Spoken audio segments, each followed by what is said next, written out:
Hello everyone, my name is Joy and you're listening to the show Questioning History, a show that examines conspiracy theories surrounding well-known historical events. Each week we'll be focusing on a new theory requested by you guys, and I'll ramble until I come to a conclusion about it. If you like unraveling your very understanding of human history, come take a listen, we've got lots to explore.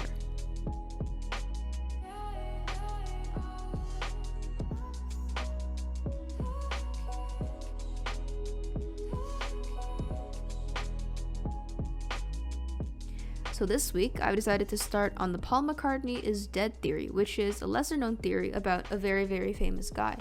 Apparently, it's one of the biggest and oldest celebrity theories out there too, because it's been a huge thing amongst Beatles fans since about 1966. Just as a TLDR, Paul McCartney is one of the singers in the band The Beatles, who's been one of the most famous bands arguably in the last century. Now, this kind of explains the fact that not many people have heard about it because it must have died down somewhat as the whole Beatles hype receded over the years. But this is one of the things where if you asked an older person, they'd probably remember it really well, whereas a younger person might not. Basically, the gist of it is some people think Paul McCartney died in a car crash on November 9th, 1966, and that we've been completely oblivious all these years. The general consensus among theorists is that his death was a cover-up in order to prevent the band's popularity from dropping. To replace the now dead band member, they replaced him with an orphan who won a Paul McCartney look-alike contest in 1965. This orphan was said to be named William Shears Campbell, or Billy Shears. But, as theorists say, the Beatles eventually felt guilty that they had deceived the public like this and began leaving hints throughout their albums and songs for the public to discover, which is why the majority of the evidence here can be found sprinkled through various songs and album covers. And I gotta say, I was pretty surprised at how many scraps of evidence people have found over the years, ranging from really subtle to uncannily obvious even. It's pretty impressive actually, especially when compared to many other celebrity conspiracies, which are often based on like one, maybe two unsupported clues. I remember there was a theory about Eminem after he took a 4-year hiatus that he had been killed and actually replaced with an actor. And then other people came and pointed out that no, this is probably just him aging or maybe some drug use. There's nothing really substantial in terms of evidence to actually support the theory. Now for this one though, there actually is a huge amount of evidence that is surprisingly uncommon in terms of celebrity conspiracy theories. So one of the most significant bunch of evidence that people have found is the famous album cover for Abbey Road. It's already pretty cryptic in nature with lots of details to unpack, but interesting enough, people have strung tiny details into a surprisingly coherent story. There's a wide variety of suspicious things people have found about the album cover. For one, there was a certain dress code that seemed to hold some sort of meaning for the 4 members. It's widely believed among theorists that they were dressed up to go to Paul McCartney's supposed funeral procession. At the front, there's John Lennon wearing all white, some saying representing the guy officiating the funeral. Other sources, however, claim that he symbolized the heavenly figure watching over the funeral. But the thing is, I couldn't find any justification for this claim other than he kinda looks like Jesus, which I gotta admit he kinda does, so we can give him that one. Moving on, there's Ringo behind him in a black suit, which apparently means that he plays the role of the Undertaker, or I guess just any guy at a funeral in a black suit, which wouldn't be out of place either. Now behind him is Paul, who in the procession is supposed to be where the dead body is. Of course, this means Paul is supposed to represent the dead body. They say his clothing shows symbolism for a corpse, because he was the only one among the 4 of them to be walking barefoot. What exactly this says about corpses, I don't know, but he was walking out a step and was the only member holding a cigarette in his hand. Now this is important information for later. At the back, there's George Harrison wearing an interesting outfit of entirely denim, representing the gravedigger. Now I love the thought process behind this because at some point someone must have looked at his outfit and it goes, that's definitely what a manual labor guy who buries the body would wear, all denim. So I guess this means that he's a blue-collar worker? Either way, going back to Paul and his cigarette, it definitely sets him apart from the other members, because it's even more suspicious that while he's holding a cigarette in his right hand, Paul McCartney is actually left-handed. People saw this as an obvious hint that Paul is actually the replaced doppelganger, Billy Shears. Other than the clothing department, if you look closer to the left, there's an interesting license plate on the car nearest to them. It says LMW28IF, which people have thought would be an acronym. The most popular interpretations have the LMW standing for Linda McCartney Weeps, Linda being Paul's wife, or Linda McCartney Widow. The generally accepted term for 28IF is that Paul would have been 28 years old if he were still alive at the time of the album release. This would be a tiny stretch though, because Paul was actually 27 years old at the time. Still, it was suspicious enough to catch the attention of a lot of people. Now, I did a little bit of thinking about this, and I think it's worthy to mention that in some parts of the world, especially in Asian countries, they count your birth year one extra than the ones we count in the Western world because they count your birth year as part of your final age. So definitely in those countries that use this system, Paul would have been 28 years old. Of course, these are still theories, but it's one of those things where at first you're like, no, that can't be true, and then you take a closer look and it's like, okay, but okay, what if? And then the doubt is planted in your mind, and then it snowballs really, really quickly. Again, in this one, there's a lot of little details that piece together one pretty coherent message. And like the last album cover, this also is believed to represent a funeral for Paul. Overall, the general aesthetic and props in the setting are very similar to those of a funeral procession with lots of flowers, a marching band, religious figurines, etc. And since there's a lot of little details in this picture, there's a lot of potential symbolism to unpack. For example, it's been pointed out that a patch on Paul's shoulder said OPD, which for a while was interpreted as officially pronounced dead. This though has recently been debunked because it's an actual existing patch that's supposed to stand for the Ontario Police Department. To be fair, this wouldn't be common knowledge to many people in other countries, especially where they were most popular in England.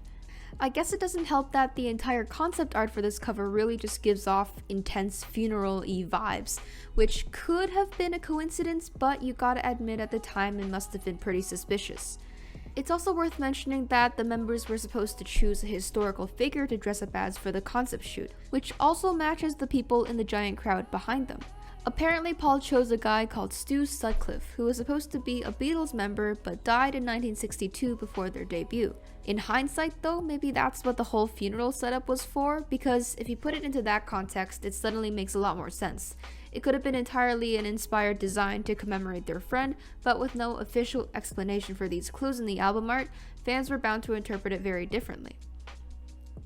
Now, moving on to their actual music, this is some of the evidence that got the theorists really, really excited.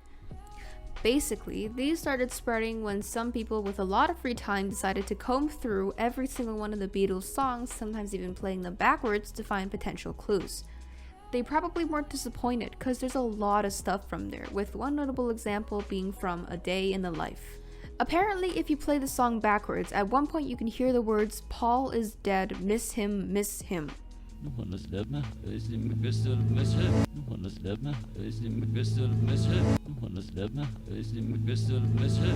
Obviously, it's not the clearest audio, but it's one of those things where you gotta listen to it a couple times before going, okay, yeah, I get where that's coming from. There's also the song Strawberry Fields Forever, where you can apparently hear John Lennon saying, "I buried Paul." Now, this is definitely more direct, but if you listen to the actual clip,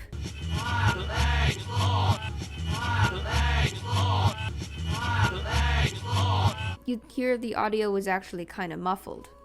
Actually, for this particular lyric, they've been confirmed by John Lennon himself to be cranberry sauce instead of "I buried Paul." I guess fans were a little too excited and jumped to theories, but to be fair, the lyrics do sound pretty muffled in the first place, so any guess was good. That's the thing, right? Especially with technology from back then, music lyrics probably weren't as clear or easy to make out as they would be now, so things like this would be really easy to misunderstand, I think. But that's not to say it's entirely the technology's fault, because even nowadays there are certain lyrics that are really, really easily misunderstood or misheard due to it being said too fast or being too muffled or heavy editing. I think it was actually a trend a couple years ago where some people were making videos about famous misheard lyrics.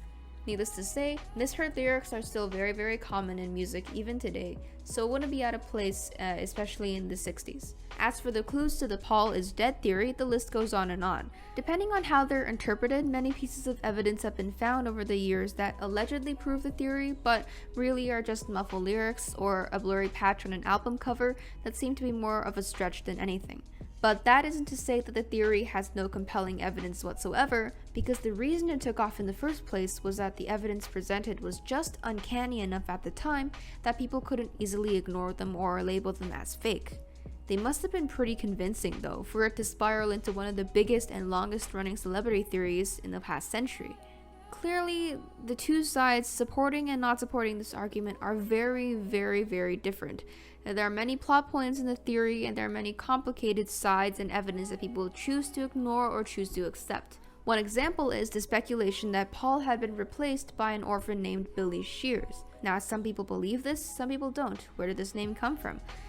Now, there's a clip on YouTube which at first seems like a casual backstage clip, but if you listen closely, one of the members actually greets Paul as Billy. Hello, Neil. How are you? Hello, George. Hello, Neil. How are you? Hello, George. Hello, Neil. How are you? Hello, George.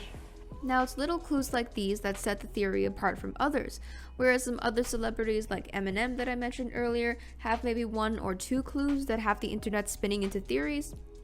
This one is actually built on decades worth of continuous pieces of evidence that have formed quite an impressive collection.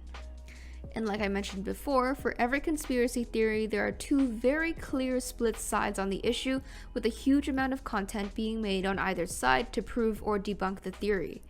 I guess in regards to both the sides, I can kind of get where they're coming from, because for the believers, nothing can be completely debunked for sure, because everything's just a little bit muddled and a little bit unconfirmed. Now, there are a lot of coincidences, supposed coincidences, that they found from either unpacking album details or song recordings, etc. They generally think that there are too many pieces of evidence for it to be all a coincidence.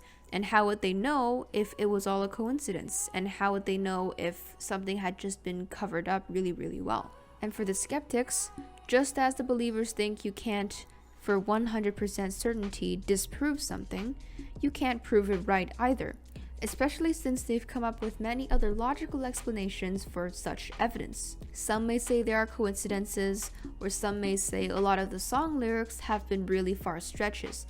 They generally think the theorists are going a little too far with the evidence that's too vague and too ambiguous to really mean anything. However, the Beatles definitely did know about the theory, so I wouldn't put it past them to purposefully slip in some evidence just to fool around with the fans. Like, if I were in that situation, I'd probably do exactly just that, just to fool around. Case in point, Paul McCartney actually has jokingly confirmed the theory on live television before in about 2015. This, I imagine, just stirred up the two sides even further. It's also interesting to note that the overall demographics of the theory people vary a lot too. Most are not in the music industry and take their evidence mainly from what's been released to the public or such uncovered info found by various sources. The skeptics, however, probably have more people working within the music industry denying these claims, whose sources probably come from info not released to the public. But does this mean that the skeptics know more? Or are they actually in on the potential cover-up and the believers are the ones who've somehow dug up the actual truth that the industry insiders couldn't erase well enough? And that's the thing, right? We really don't know that much about celebrity life at the end of the day. Because you see the thing with YouTubers, with actors, it feels like you see them a lot from all the publicity you get from press, but in reality, especially for YouTubers as an example, you see them for 5 minutes every week? They could easily be putting up a front, even if it's subtle, so none of us really knows what a celebrity's real personality or life is like. So really, with how much certainty can you say that these theories aren't real? And you can't be sure either way. You can't say for 100% sure that it's real or that it's not real. And that's exactly why theories like this are so interesting to look at. And technology-wise, there's another point there, because at the time, the technology for the quality of radios, of speakers, of televisions weren't the greatest, and that can be interpreted in many ways, because there's lots of rooms to switch things out, do little tricks, pass one person off as someone else, and just take advantage of the bad quality of the media that you have. Even nowadays, with more cameras and clearer image quality, it's not impossible to pull off something like this because any physical changes are written off as age or plastic surgery or the effects of drug use. So equally, both now and back then, if a switch like this happened, I don't think people would be that concerned or question it too much. So equally for now and back then, if a switch like the Paul McCartney and Billy Shears thing happened, I don't think people would be all that concerned. It's kind of like that one story where people say if a tree falls down in a forest, but there's nobody around there to actually hear or see it happening, did it really fall at all? Did it make any sound at all? And the lesson is, we don't know. There's no way to know because there's nobody there to see it and to confirm it.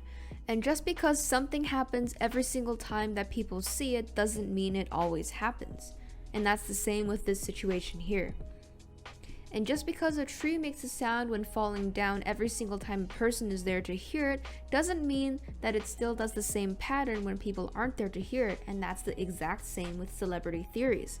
Just because we didn't see it does not mean it didn't happen. So you can't debunk a theory by saying, well, I don't see any evidence, at least not with 100% certainty. Personally though, I don't think it's real, partially because there's been lots of believable explanations for all the hints, and really there isn't enough evidence from the car crash itself to raise more suspicion. However, I can't say that it's false for 100% certainty, just that I think it's more likely to be false than to be true.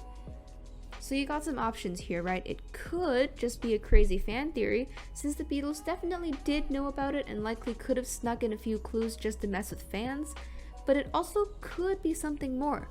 Either way, we can never be sure because we can never confirm unless they outright say it to us.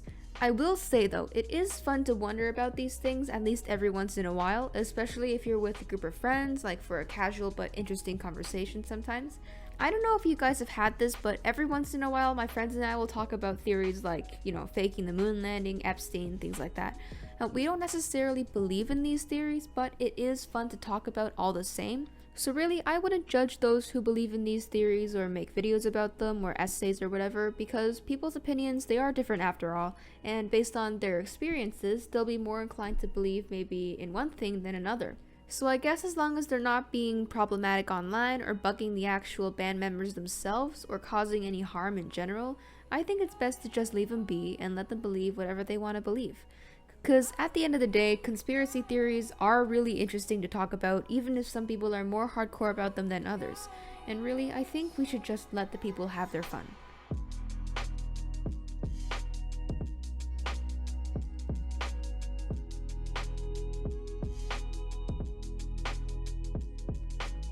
With that being said, we conclude the investigation of the Paul McCartney is dead theory on questioning history. Remember, everything on this show is simply an open-minded approach to whatever theories I find, so feel free to interpret this however you like. Tune in next Wednesday at 9 o'clock when we'll talk about theories that claim the Earth is literally any shape but round.